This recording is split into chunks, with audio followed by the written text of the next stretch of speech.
దేశంలో రెపో రేట్ను 6.5% కొనసాగిస్తూ నిర్ణయం తీసుకున్నారు RBI governor Shaktikant Das. Repo రేట్లో ఎలాంటి మార్పు చేయకపోవడం వరుసగా ఇది 9వ సారి. విశ్లేషకుల అంచనాలకు అనుగుణంగానే రిజర్వ్ బ్యాంక్ ఆఫ్ ఇండియా కీలక రేట్లను యథాతథంగా కొనసాగించింది.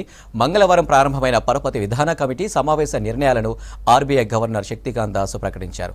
2023 ఫిబ్రవరి నుంచి కేంద్ర బ్యాంకు దీన్ని అలాగే కొనసాగిస్తూ వస్తుంది. ఇక 2024-25లో జీడీపీ గ్రోత్ రేటు 7.2% ఉంటుందని అంచనా వేశారు. ఇక జూన్ నెలలో అత్యధికంగా ద్రవ్యోల్బణం రేటు 5.1% పెరిగిందన్నారు శక్తికాంత్ దాస్. భారీ వర్షాలు, రిజర్వాయర్లు నిండటంతో అగ్రికల్చర్ సెక్టార్లో పనులు ఊపందుకున్నాయన్నారు. దీంతో దేశీయ మార్కెట్లో demand పెరిగిందన్నారు. The spillovers from protracted geopolitical tensions, volatility in international financial markets and geoeconomic fragmentation, however, pose risks on the downside.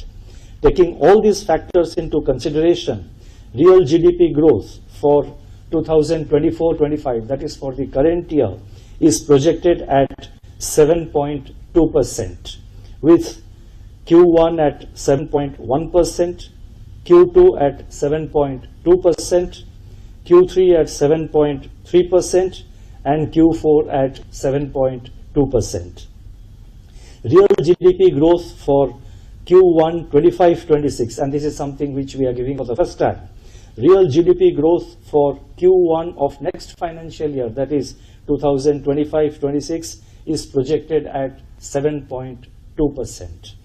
The risks are evenly balanced. Domestic economic activity continues to be resilient.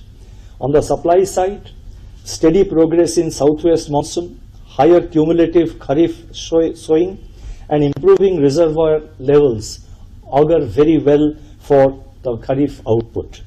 The likelihood of La Nina conditions developing during the second half of the monsoon season is likely to have a bearing on agricultural production in the current financial year. Manufacturing activity continues to gain ground on the back of improving domestic demand. The index of industrial production, that is IIP, growth